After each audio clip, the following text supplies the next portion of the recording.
বাজার থেকে তো আমরা আমসত্ত্ব কিনেই থাকি, কিন্তু একবার এইভাবে বাড়িতে কাঁচা আম দিয়ে আমের আমসত্ত্ব বানিয়ে দিই, এটা এত টেস্টি এবং এত মজাদার হয় যা ভাবাই যায় না। আর দীর্ঘদিন আপনারা এটাকে সংরক্ষণ করে রাখতে পারবেন। এই জন্য প্রথমে আমের খোসাটাকে ছাড়িয়ে আমগুলোকে টুকরো টুকরো করে নেব। তারপরে আমগুলোকে খুব সুন্দর করে পানিতে ধুয়ে নিতে হবে। এবার একটা কড়াইতে পর্যাপ্ত পরিমাণে পানি দিয়ে আমগুলোকে এর মধ্যে দিয়ে দেব সিদ্ধ হয়ে যাওয়ার জন্য। আমগুলো যখন সিদ্ধ হয়ে যাবে এইভাবে আমগুলোকে ম্যাশ করে নিতে হবে খুব ভালোভাবে। আপনারা এটাকে মিক্সিতেও দিতে পারেন।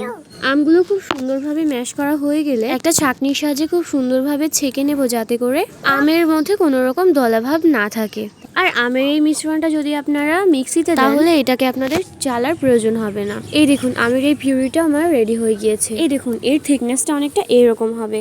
এইবার অন্যদিকে কড়াইতে আমি দিয়ে দিচ্ছি চিনি। আপনারা যে পরিমাণে আম নেবেন সেই পরিমাণে এখানে চিনিটা নিতে হবে, তবে আপনারা চিনিটা কম বেশি করে নিতে পারেন। এইবার চিনিটাকে ক্যারামেল তৈরি করে নিতে হবে। কড়াইতে চিনিটা দেওয়ার পর চিনিটাকে নাড়বো না, চিনিটা আপনা আপনি গলে যাবে। যখন চিনিটা গলে যাবে তখন এর মধ্যে অল্প একটু পানি দিয়ে দেব। আর আমসত্ত্ব রিয়েল কালারটা আনার জন্য এই প্রসেসেই আমসত্ত্বটা তৈরি করতে হবে। চিনিটা যখন ফুটে উঠবে তখন এর মধ্যে আমের মিশ্রণটা অল্প অল্প করে দেব এবং নাড়তে থাকবো।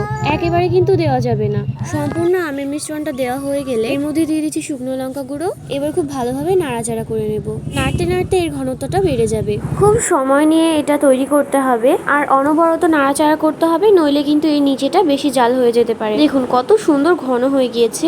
এবার এটাকে উনুন থেকে নামিয়ে নেব।